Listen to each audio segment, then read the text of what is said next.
Bien, bienvenidos, bienvenidas a esta semana 9, ya después de concluir el primer parcial.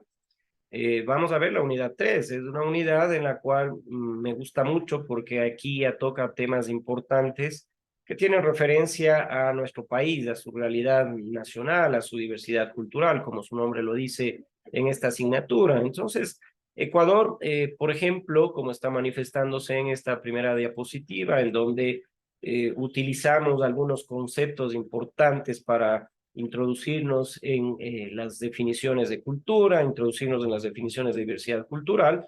Está por demás, por supuesto, decir que es uno de los modelos culturales que ha sido analizado, que ha sido estudiado a lo largo y ancho del mundo, porque posee una enorme variedad étnica en sus diversas regiones. Esto evidentemente lo conocemos nosotros y lo conocen ustedes porque provienen de distintas regiones, de distintas provincias, y tenemos una particularidad que se manifiesta a través de que somos muy ricos en la diversidad étnica cultural. Tenemos aproximadamente 17 pueblos, nacionalidades, y están distribuidos en varios pueblos y nacionalidades étnicos, ¿no? Entonces, por ejemplo, si es que hablamos de los pueblos y nacionalidades que habitamos acá en la sierra de nuestro país, somos descendientes de varios pueblos y nacionalidades que ancestralmente antes de la colonia existían. Tenemos y mantenemos las mismas tradiciones musicales, tienen e interpretan algunos ámbitos de la música, del arte, etcétera. En el oriente también tenemos una gran diversidad. En la región costa hay un grado mayor de mestizaje, aquella confluencia de pueblos, de nacionalidades ancestrales conjuntamente con producto de la colonia. Y por supuesto, lo que necesitamos acá es definir básicamente en esa parte de realidad nacional, lo partimos y vemos diversidad cultural. Pero para entender la diversidad cultural, lo que tenemos que hacer es entender qué es la cultura. Y cultura es un conjunto de todas las formas, es un conjunto de modelos, es un conjunto de patrones que pueden ser explícitos o implícitos de una sociedad. De hecho, culturalmente se puede hablar la forma del comportamiento. Entonces, bajo estas características, cultura incluyen costumbres, incluyen prácticas, incluyen códigos, se incluyen normas, reglas de manera de ser, de vestimenta, se incluyen aspectos religiosos, aspectos rituales, normas de comportamiento y sistemas de creencias. Entonces, vean ustedes, el concepto de cultura tiene que ver en una visión mucho más amplia en el cual, por ejemplo, las características que enuncia Amoros es de que la cultura tiene esa característica de ser universal. Y cuando una cultura se lo considera como universal, tiene que ser compartido y aceptado por todos o la mayoría de los miembros de una sociedad. Entonces, acá cultura no podríamos decir que en Guaranda es costumbre de que tengamos un código, una forma de vivir o de actuar en el cual no respetemos, por ejemplo, el espacio de la vía pública, que agarremos eh, una basura y la tiremos a la vía pública, ¿no? Para que sea un rasgo que se considere cultural, es necesario que sea compartido y aceptado por todos o la mayoría de los miembros de una sociedad. Eh, la lengua, por ejemplo, es parte de la cultura, y si yo me invento un lenguaje para hablar con dos, tres personas, no tiene esa característica de universalidad. Entonces, para que sea cultura, según Amorós, tiene que ser compartido y aceptado por la mayoría o por todos los miembros de esta sociedad. Otra característica de la cultura muy importante es de la naturalidad, como un concepto que acerca de cuál debe ser el espacio en el cual debe ser aceptado esa costumbre, debe ser aceptado ese código, debe ser aceptado esa norma o esa regla para que sea natural, es decir, no sea impuesto. Ustedes seguramente cuando estudiaban historia, que lo habíamos hecho todos nosotros en la parte de la educación primaria o la educación secundaria, siempre se hablaba de que cuando fuimos colonizados, porque se habla de que fuimos colonia, se nos trasladó temas culturales como el lenguaje, por ejemplo. Pero no fue una aceptación de características naturales, fue una aceptación impuesta, fue una aceptación bajo parámetros coercitivos, la religión de la misma manera. Entonces, no existió esa característica cultural de la naturalidad, por ejemplo, en el proceso de colonización de América. Otra parte muy importante de la cultura que dice Amorós es de la utilidad. Cuando somos individuos y realmente no tenemos clara la razón de nuestro comportamiento cultural, la cultura en sí es un medio para satisfacer mejor las necesidades de la sociedad. Es decir, cuando vemos que nuestro comportamiento cultural en nuestro país, por ejemplo, de un país de la viveza criolla, un país en el cual claramente siempre queremos nosotros sacar ventaja de un aspecto común, cuando no respetamos el espacio público. Ya puse el ejemplo de la basura.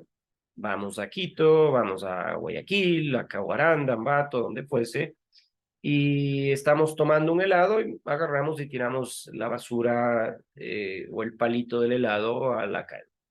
Cuando estamos nosotros discutiendo algún aspecto, creemos que siempre somos más listos que el otro.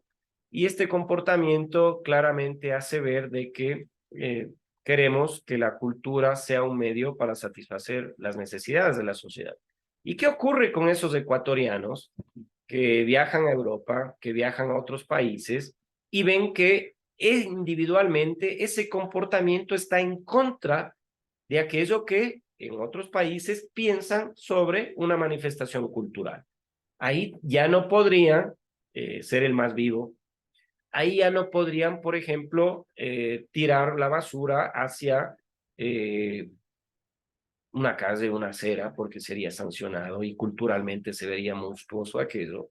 Entonces, la característica de Amoroso dice que la cultura es de utilidad, sí, porque en definitiva no tenemos idea de las razones de nuestro comportamiento cultural, pero es un medio para satisfacer de mejor manera las necesidades de la sociedad. Es por eso que nosotros culturalmente, cuando vemos amigos o familiares que regresan después de tantos años de Europa, los vemos transformados, porque culturalmente ya no son ese vivo criollo ecuatoriano que quiere sacar ventaja de una situación X, que le vemos que ya respeta el espacio de otros cuando no tira la basura a la calle o a una acera o en un parque, cuando le vemos que su comportamiento es distinto. ¿Por qué? Porque la cultura le sirvió como una utilidad para conseguir satisfacer mejor las necesidades individuales y de la sociedad.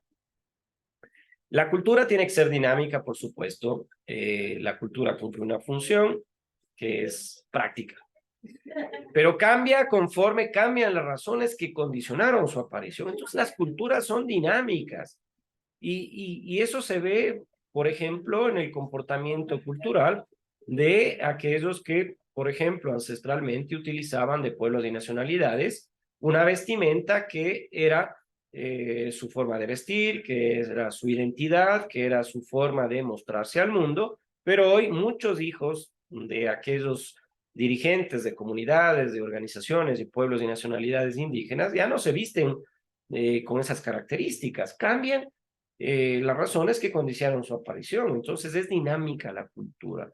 Y si estas características son trasladadas a una definición de cultura mucho más extensa, mucho más contextual, por supuesto que lamentablemente varias de ellas van marcando el aparecimiento de nuevos procesos culturales, el aparecimiento de nuevas costumbres, el aparecimiento de nuevas prácticas, el aparecimiento de nuevos códigos, normas y reglas de manera de ser, y por supuesto siguen apareciendo otras, ¿no? Antes la cultura del ecuatoriano, por ejemplo, de nuestros abuelos, de nuestros padres, bastaba con la palabra se respetaba.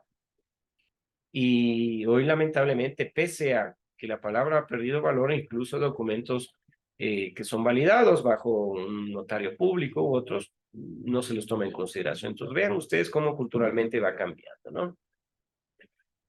También tiene que ver dentro de estas características que la cultura es producto de un aprendizaje. Ya he mencionado varias características de la cultura que nosotros no nacemos culturalmente hablando español, no nacemos culturalmente siendo más vivos o creyéndonos más vivos que otros, no nos creemos que vamos a sacar ventaja del otro, sino que aprendemos mediante la socialización. Entonces hoy, por ejemplo, es muy común que los políticos sean corruptos y esos niños, esos jóvenes, esos adultos que entraron a una actividad política, ¿aprendieron o ya eran culturalmente corruptos? No.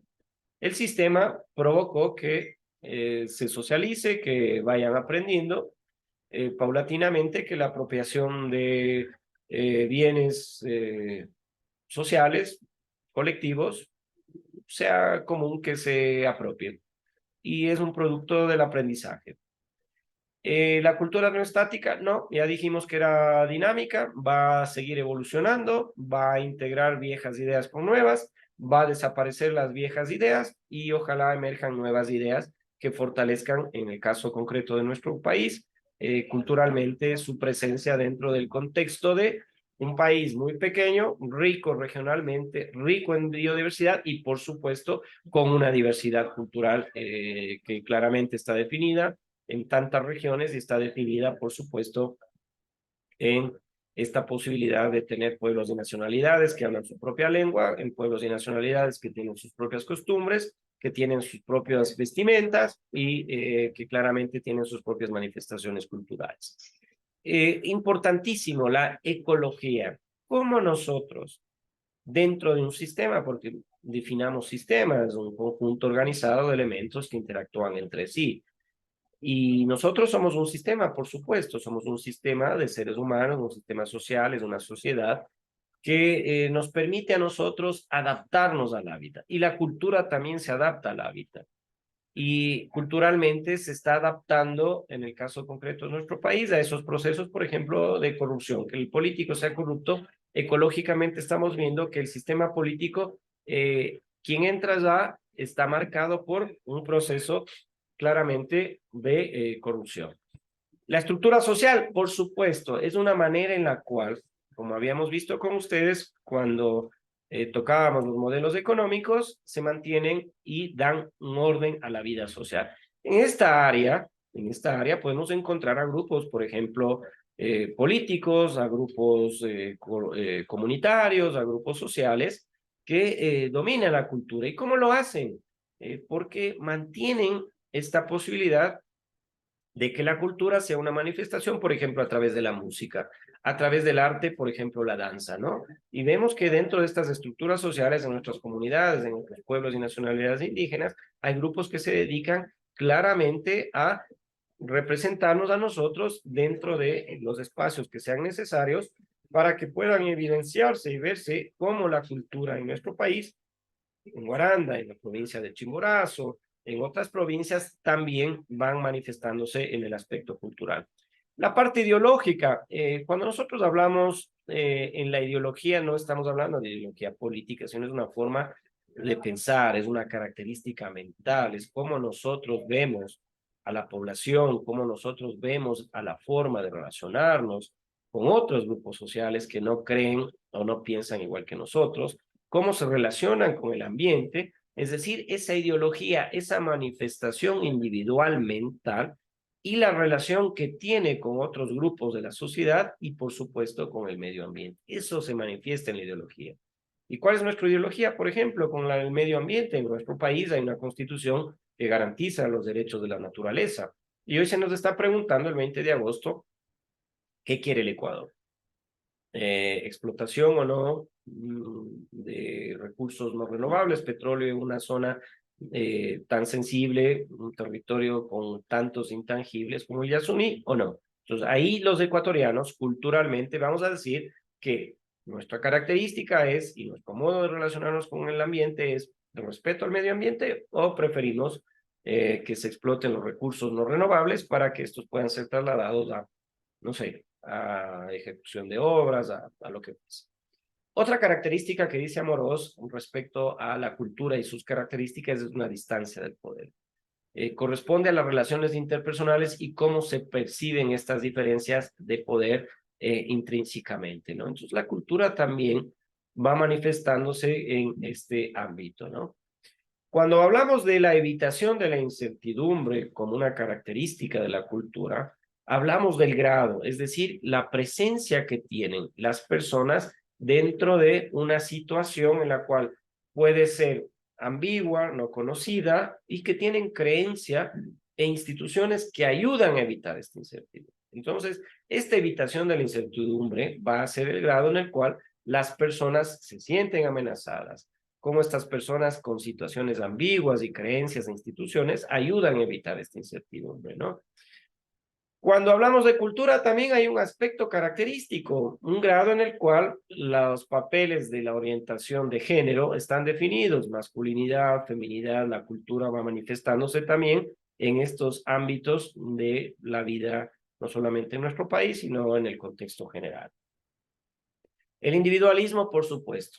¿Cuánto de nosotros aceptamos o valoramos el bienestar de los individuos, de la sociedad, en contraposición de la conveniencia del grupo? ¿Sí? Culturalmente hay esa posibilidad. Y acá, si es que hay un grado, una escala, vemos que culturalmente el ecuatoriano piensa por sí mismo y no por la sociedad. Siempre estamos pensando de características en las cuales el individualismo está presente en el ecuatoriano. No pensamos en el grupo. La viveza criolla, por sobre la conveniencia del grupo. Los principales, creo yo, entre varios, ¿no? Elementos culturales, manifestaciones culturales que están presentes acá, por supuesto la fiesta, hay fiestas como la Mama Negra, el Carnaval de Guaranda, la Diablada de Píllaro y otros que tienen esa connotación de ser icónicos en nuestro país. Una manifestación cultural muy importante, es un elemento muy importante en la cultura ecuatoriana. Entonces, acá claramente están definidos de manera regional, están claramente definidos con todas estas características de la cultura, con su costumbre, con su vestimenta, con su música, con su demostración de platos típicos, de alimentación, de comida, de danza y otras, ¿no? Hay principales elementos también que caracterizan a la cultura ecuatoriana, que es la creencia, es decir, la religión, cómo nos atravesaron en esta cuestión religiosa, las fiestas de los santos, acá mismo en Guaranda, si es que vinieron o quienes son de acá, hay una parroquia urbana muy cercana a la Universidad Estatal de Bolívar, de hecho la universidad está asentada acá en la parroquia de Huanujo, hay una fiesta muy popular que aproximadamente dura un mes, que es la fiesta de San Pedrito, por eso había ruido de volatería y otros, que son creencias y manifestaciones culturales que muestran y dicen mucho de cómo socialmente somos los ecuatorianos. El conjunto de valores, por supuesto, hay un conjunto de valores que nos identifican a los ecuatorianos, que somos solidarios, sí, que somos respetuosos, probablemente sí, que tenemos una calidad, una cualidad moral, sí, probablemente sí, pero también existen unos antivalores que nos caracterizan a los ecuatorianos, la viveza criolla, la corrupción, por ejemplo, de nuestra clase política. Entonces, de esos valores, de ese conjunto de criterios y condiciones morales que desde cuando los seres humanos estaban queriendo evolucionar y creando estas civilizaciones, estas sociedades, iban entendiendo de que aquello que puede afectar al resto de los individuos de un conglomerado, de una sociedad, tiene que determinarse como un aspecto que no contribuye a un desarrollo cultural, no contribuye al desarrollo de esa sociedad, sino que es necesario establecer valores, criterios de comportamiento que digan hacia dónde tiene que ir el comportamiento individual y social. Las artesanías, ni se diga, ¿no? Es uno de los elementos que claramente definen a nuestra cultura acá en nuestro país. Tenemos manifestaciones artesanales tanto en la región sierra, tanto en la región costa, en la Amazonía, que con la capacidad de invención, con la capacidad que tienen nuestros artesanos, claramente pueden desarrollar hermosos y lindos objetos artesanales, ¿no? Por supuesto, los tejidos, ni se diga, tejidos sobre todo acá en la región sierra, y unos obrajes que desde la época colonial vienen profundizándose, que son una muestra palpable de nuestra riqueza y de lo hermoso que es el Ecuador. La danza, la manifestación popular de la música, del baile en cada una de nuestras regiones, en cada una de nuestras provincias, están siendo parte de ese elemento que configura la cultura ecuatoriana. Ni se diga la comida tan rica y variada con todo lo que esta tierra bendita del Ecuador produce, tanto en la Amazonía, en la sierra, en la costa, en la región insular, por supuesto, también. Y los juegos tradicionales. ¿Quién no ha estado en un juego popular, en un barrio, en una comunidad del palo encebado, jugando a los trompos, teniendo estos juegos tradicionales que lo que hacen es recrear la mente, el espíritu y, por supuesto, también la capacidad física de los ecuatorianos? Los aspectos materiales y no materiales son aquellos que se van determinando también dentro de esa cuantificación que se hace a la cultura. Se habla de que tenemos acá en nuestro país patrimonio cultural tangible o material, es decir, aquel que se lo puede tocar, aquel que se lo puede ver, aquel que claramente es parte de esa cultura tan rica de nuestro país. Tenemos un patrimonio arquitectónico en la ciudad de Quito, por ejemplo, estas iglesias hermosas, en la ciudad de Cuenca, no se diga en otras ciudades, en otras provincias, que tenemos un patrimonio arquitectónico hermoso, un patrimonio arqueológico, por supuesto, hay restos y complejos arqueológicos a lo largo y ancho de nuestro país. Hay patrimonios, por ejemplo, como el ferrocarril, que ojalá alguno de ustedes haya podido visitarlo y utilizarlo. Hay un patrimonio natural, las Islas Galápagos, nuestras playas, nuestra selva, nuestros ríos, nuestras montañas. Existen, por supuesto, un patrimonio artístico e histórico, ¿no es cierto? Porque Quito ha sido declarado Patrimonio Histórico de la Humanidad. Eh, Tenemos también aspectos materiales y no materiales. Por ejemplo, si vamos a lo intangible inmaterial, una colada morada, una fanesca, tantos platos ricos que son introducidos acá y preparados en nuestra tierra. Y hay fiestas, por ejemplo, Inti Raymi, Mama Negra, la Chonta en la Amazonía, el Rodeo Montuyo costeño, el Carnaval de Guaranda, la fiesta de las flores y las frutas en Ambato, la Diablada de Píllaro, entre otras, ¿no? Entonces, todas estas cuestiones inmateriales, intangibles, como los saberes, las tradiciones, las creencias, todas estas cuestiones referentes a la celebración y a los conocimientos, todos estos lugares simbólicos, son los que nutren la diversidad cultural de nuestro país.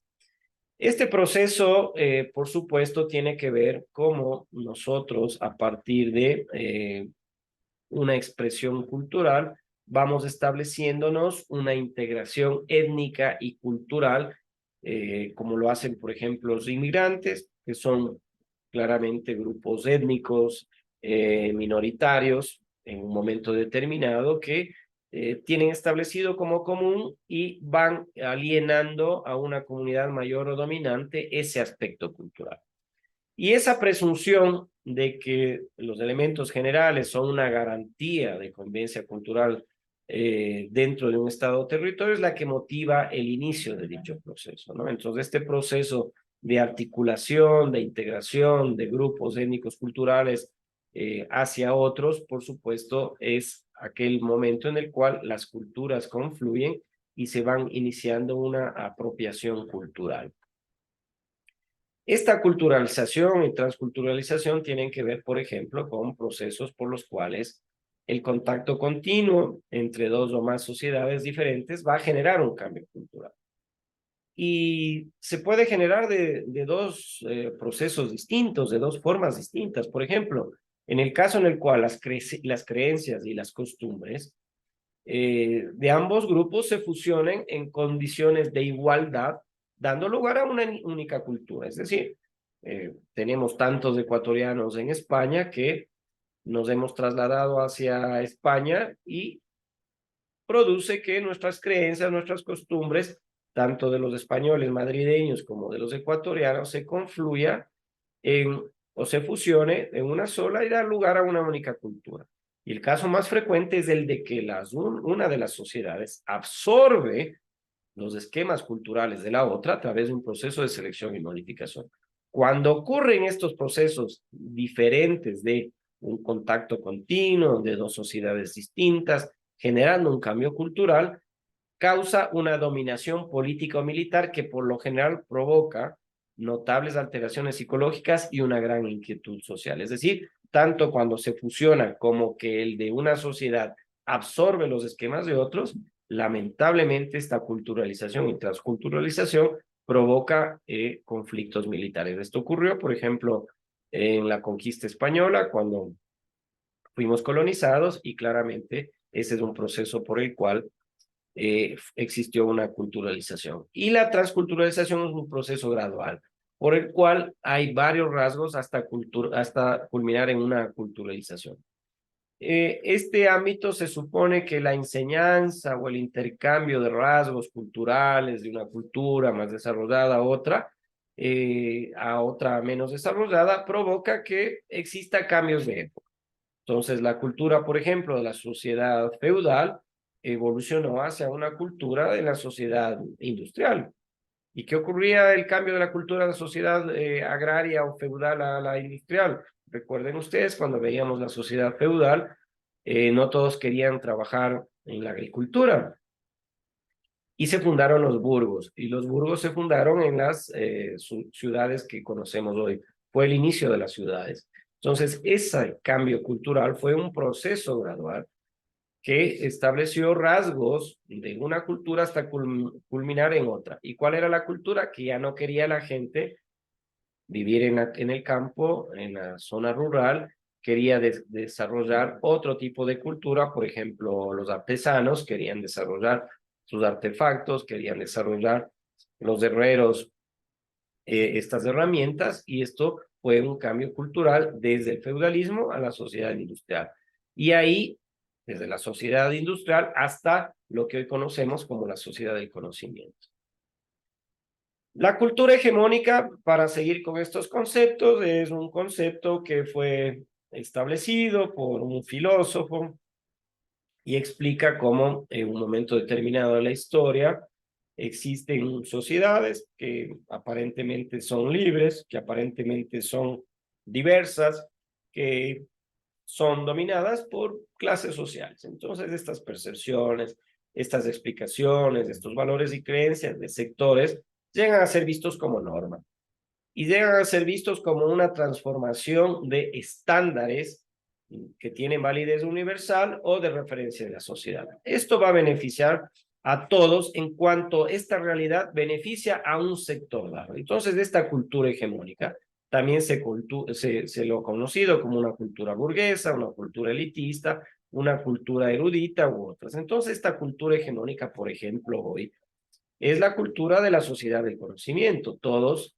creo yo, independientemente de ingresos económicos, independientemente de cuestiones étnicas, independientemente de si vivimos en la costa, en la sierra, en la Amazonía, independientemente de nuestra cuestión regional u otras, tenemos una cultura hegemónica de la sociedad de la información. Es decir, que no podemos vivir sin tener un dispositivo electrónico en nuestras manos.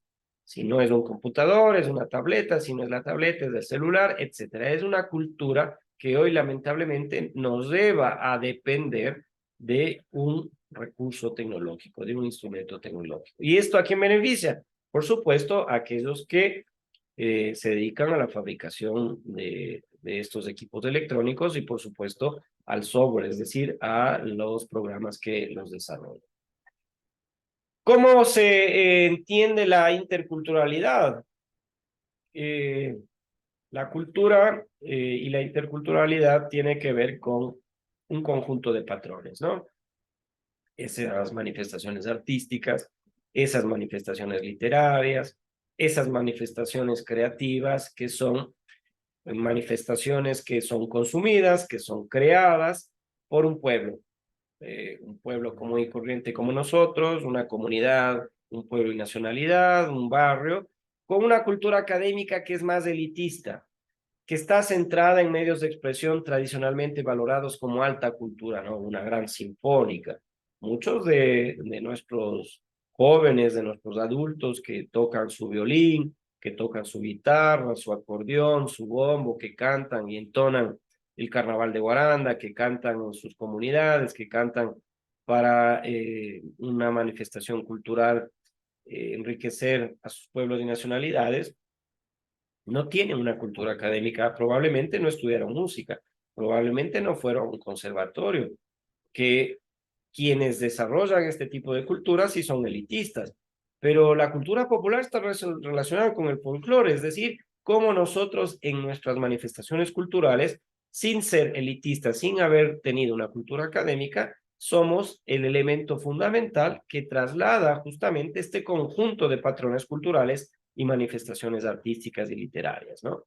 Entonces, en esta interculturalidad y en esta forma de cultura, podemos decir que también hay un proceso de comunicación, hay un proceso de interacción de personas, hay un proceso de grupos, hay identidades culturales específicas, donde no se permite que las ideas y las acciones de una persona, un grupo cultural, esté por encima de otro, sino más bien hay una interacción, hay un diálogo, hay una concertación e integración que conviven en estas culturas. Entonces, esa es la interculturalidad. Y en nuestro país tenemos una interculturalidad a todos los niveles. ¿Por qué? Porque realmente nuestro país es intercultural y hay una cultura que se traslada, obviamente, desde nuestros pueblos, nacionalidades, desde el mestizaje y, por supuesto, también de la cultura elitista que se va generando.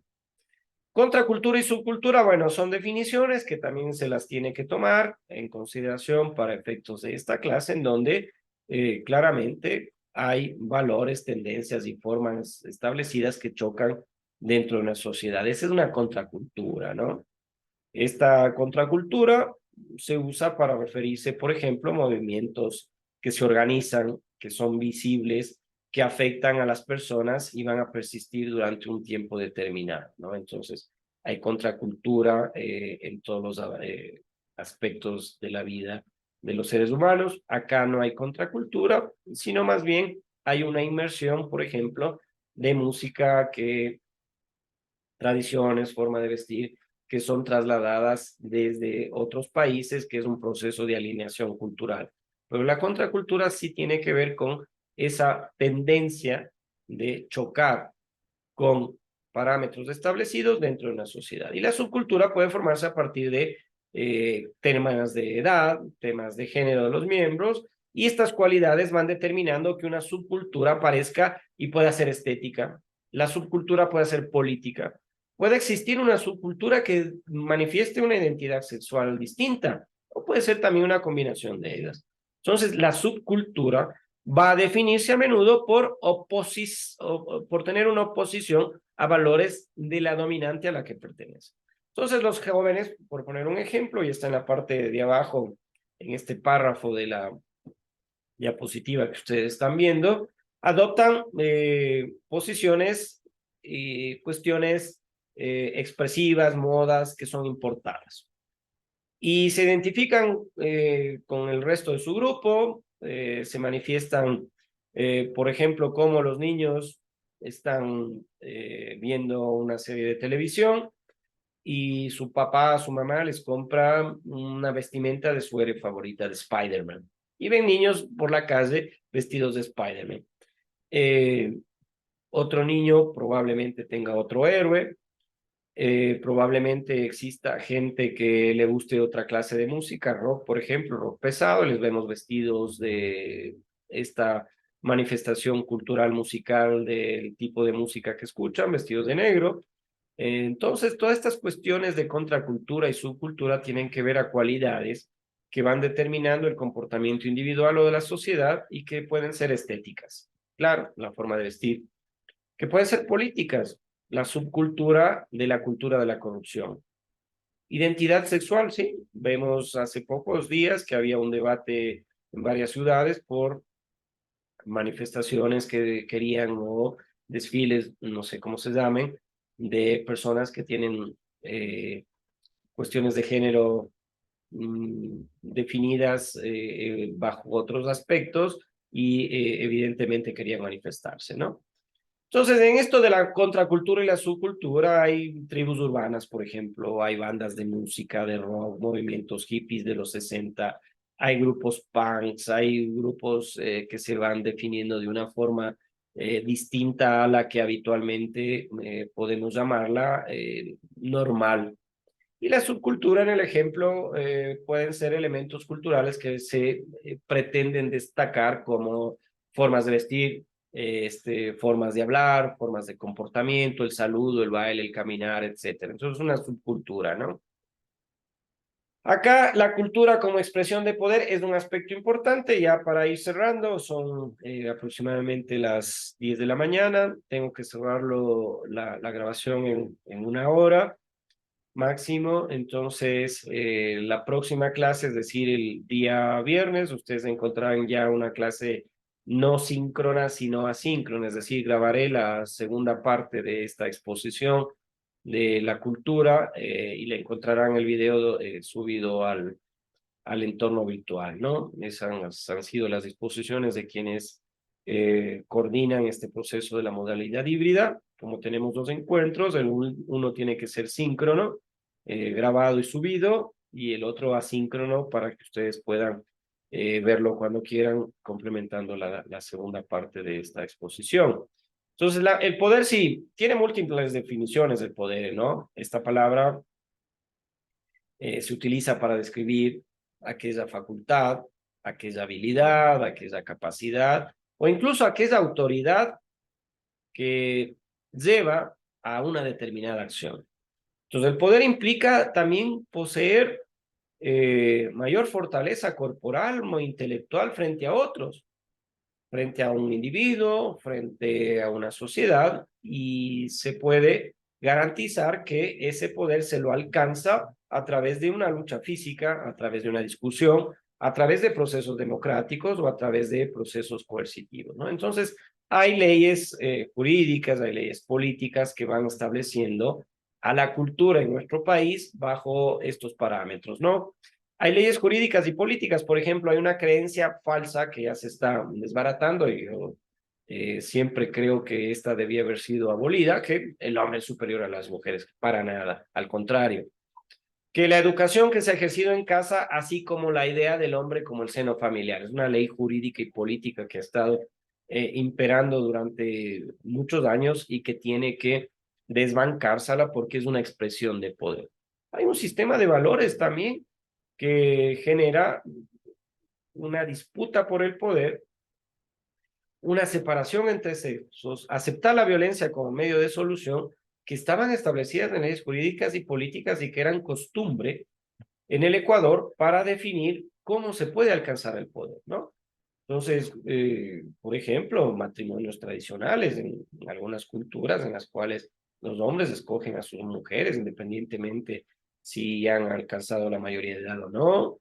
Hay tratos discriminatorios para mujeres, niños, discriminación en términos jurídicos, poca o nula representación de la mujer en los partidos políticos y en las elecciones. Hoy tiene que obligatoriamente estar conformada eh, la lista paritariamente 50% de hombres y mujeres, y me parece perfecto.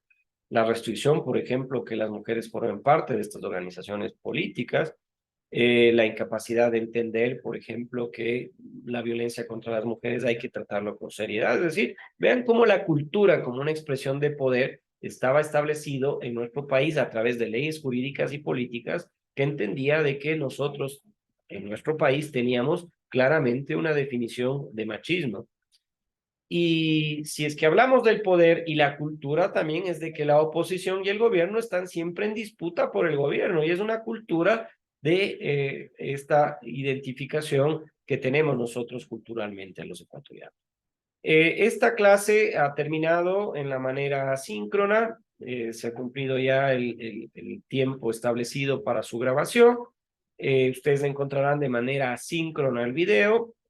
Por supuesto, cualquier inquietud, cualquier pregunta que tengan, a partir de este momento que cerraré la grabación, lo podemos hacer y podemos plantear alguna cuestión que ustedes crean necesaria. De mi parte, les agradezco por haber participado en esta clase síncrona. Voy a dejar de grabar y por supuesto si tienen alguna pregunta o quieren que vuelva a tocar algún tema, con mucho gusto, ¿no?